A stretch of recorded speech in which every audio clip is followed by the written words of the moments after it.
Is the common practice of attaching numbers to food and to our body image contributing to the epidemic of body dissatisfaction that is plaguing modern women?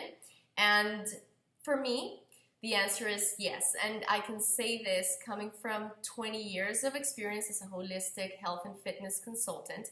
And what I want to do today is I want to share with you some of the things that I have witnessed that have led me to this understanding and this conclusion. And what I want to do is I want to invite you to question these common practices and to explore a new relationship with yourself about food and about body image. All right. So basically, when I started working in the field of fitness and wellness 20 years ago, I was the fitness director at a spa, and part of my job involved greeting the new members and weighing them, measuring them, assessing them, and developing their programs. And obviously this was based on the goals that they gave me. And what I noticed was that when these women would tell me their goal was they wanted to weigh 110 pounds. All of them. All of them wanted to weigh 110 pounds. I have no idea where they got that number from, but regardless of their structure, their frame, their height, they all wanted to weigh 110. And they were also pretty much willing to do anything in order to achieve that goal and get to that number, even if it meant compromising their bodies. And so when I witnessed this, I started to realize that obviously this wasn't a healthy practice, and I'm grateful that I had this experience because it taught me to be very careful with attaching numbers to our sense of worth and to our sense of self. And what they felt was that when they got to this weight, they were going to feel like they were enough. And this is not the only time that I've encountered this. I'm going to share another experience with you. And this was one of my clients. She was in her 20s, and basically her mother had given her a standard. She, in order to connect with her, to be loving to her, that girl, her daughter, needed to weigh 100 pounds. And when she didn't, the mother was distant, and she would sit with her at the dinner table and police her food and shame her about what she was eating, you name it. And this woman developed such a painful relationship with the scale and with numbers, and she attached her sense of worth to these numbers to the point where she would wake up, weigh herself. It was the first thing she would do in the morning, and then based on her weight, she would determine how she felt for the rest of the day. And one day her mother called me and literally abused me on the phone because I was educating her daughter about the importance of eating healthy fats. And the mother was so afraid of fat that she thought that her daughter was going to get fat by eating fat. So she was very concerned about that. And this brings me to such a powerful point, and is that it is very important that all of us heal this painful relationship that we have with food and body image, because if we don't, what we'll do is we will project that pain onto our daughters.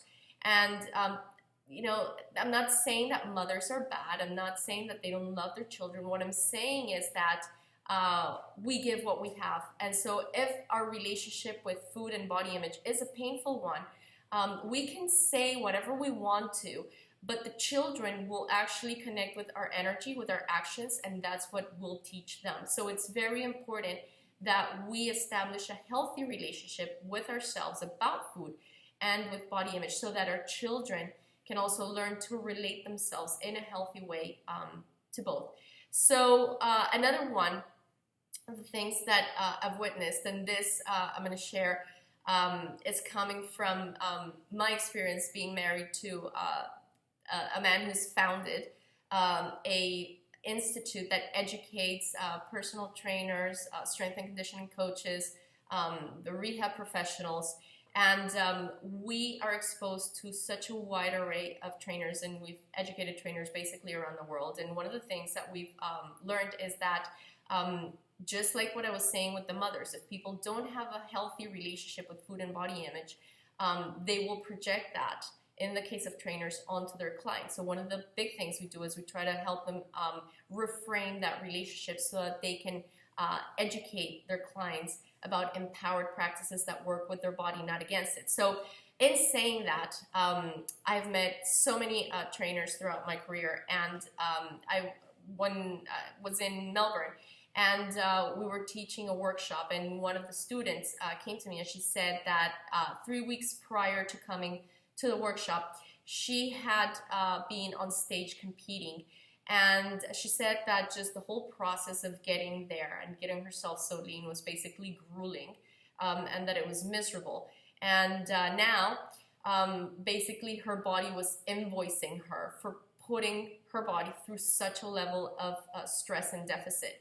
And now she had gained about 30 pounds that she couldn't lose. I mean, she was going through that process of bouncing back, and yet she was still trying to lose the weight. She couldn't. She had bags under her eyes, dark circles under her eyes. She said to me that it was very hard to get out of bed in the morning. She could barely get out of bed.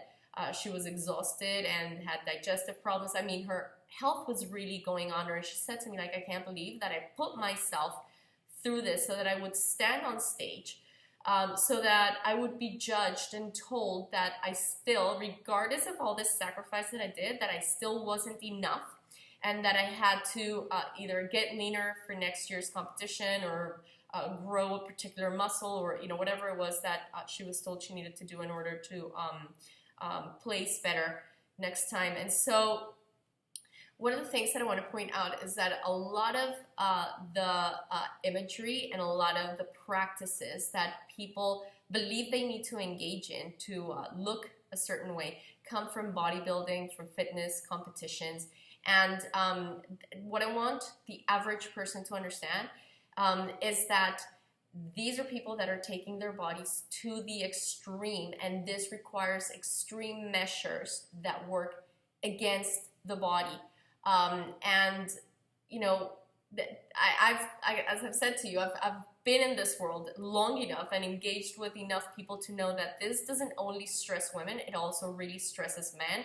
I used to have a business partner at a gym, and he was a competitive bodybuilder, and he also told me basically that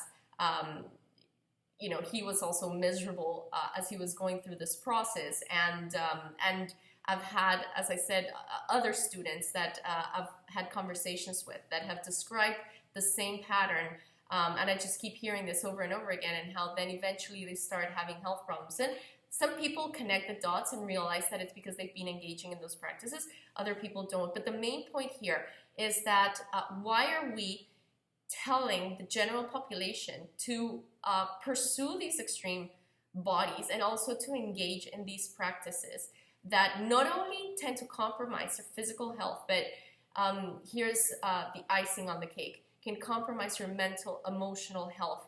And the reason being is that when you take your body to such an extreme of leanness or muscularity, what happens is that after that, and keep in mind, like, they only look this way for a few days before they get on stage, and then they go back and they bounce back, and then they put on water weight or fat or whatever it is, and they basically lose that physique. And what happens is that after seeing themselves like that, then they see anything else as flabby, too small, or being overweight, or whatever. So they are so attached to the validation that they have gotten from the people outside of them about their looks that now they want to maintain that. They don't want to lose that power, that external form of power that they achieved through their looks. And so now they get more and more extreme to try to fight their bodies and try to maintain this look. And then they start going down a very dark path. And what they do is, oftentimes, if they're counting calories, they get more extreme with the calorie restriction and with the counting the calories. And then, they start maybe adopting reward punishment type relationships with food, where they restrict themselves the entire week and they just basically feel hungry all the time. And then what they do is they give themselves the quote unquote reward which is basically in the form of the cheat day, the very popular cheat day. And I know that some people swear by this and some people want to keep engaging in these practices and they glorify them, and that's fine. I'm just sharing with you what in my experience, working all these years in this industry, is the dark side of these practices and the potential consequences. And so when they establish these reward punishment type relationships with food, in my opinion, having, being restricted, having a punishment reward with food, and then, a punishment and then rewarding themselves through this cheat day is not a healthy relationship with food. And it tends to disconnect people from how they feel. Remember, I've said all along that these people tend to report that they feel absolutely terrible while they're doing this. And it just connects them to how people see them and their look. And so, again, this contributes to that painful relationship that they have with the food and the body image. And then what happens is, if this goes further, then they either restrict their calories more, or if they feel like they've eaten too much in that, what I call the binge day, then they can maybe abuse exercise a little more because they feel guilty because of what they've eaten, or they can purge themselves and vomit, or they can take more fat burners, or the list is endless, of the things that can, or the practices that people can adopt through these approaches. So what I'm inviting you to do, again, is to question this and to try to establish a different relationship with food and body image. And one thing that I want to say is, although it may sound like I'm criticizing these people, actually what I'm doing is I am sharing with you the consequences of engaging in these practices, so that you can connect with, is this what I want? Do I want to push my body to the extreme and pursue an extreme body through extreme measures that work with my body, that work against my body? Or do I want to look good because I feel good, because I have a natural, healthy relationship with my sleep-wake cycles, with food, with movement, with rest and work, with sun exposure? I mean, where I'm balanced and where I'm happy, not where I am lost in compromising myself so that I can get validation and so that I can feel like I'm enough. And so what I want to say is, if you've gone down this path and you've connected with this pain, I love this experience, because you're in a position where you have experienced what isn't. And so now you have the experience and the wisdom to recognize that that is not the way to go. And you're in a beautiful place where you're ready to consider what is. And that is becoming an expert in yourself, getting to know your body, and connecting with practices that work with your body, so that you can ditch the practices that work against your body and heal your painful relationship with food and body image. And so if this is where you're at, and you're in this beautiful place, then contact us at Bombshell Formula, so we can help you connect with the right level of support for you, and help you establish a new relationship with yourself about food and about body image. A big kiss, and I hope that this information offered you insight and triggered your curiosity. See you soon.